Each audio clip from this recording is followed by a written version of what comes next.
அப்படி நேசிக்கிறீங்களா? உங்கள் மாமியாரை உங்களுடைய தாயை நேசிக்கிற மாதிரி அந்த அளவு உங்களால் நேசிக்க முடிகிறதா?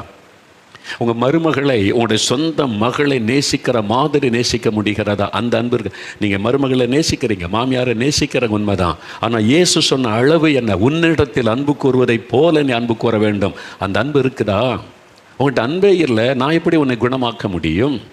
ஆண்டவர் சொல்கிறாரு, உன்னுடைய சொந்த சரீரத்தை நேசிப்பதை போல உன் மனைவியை நீ நேசிக்க வேண்டும். அந்த நேசம் உங்களுக்கு இருக்குதா? மனைவி அப்படி நேசிக்கிறீங்களா? வேலைக்காரி மாதிரி நடத்தி, திட்டி, காயப்படுத்தி, துக்கப்படுத்தி, வேதனைப்படுத்தி கொண்டு இருக்கிறீங்களா?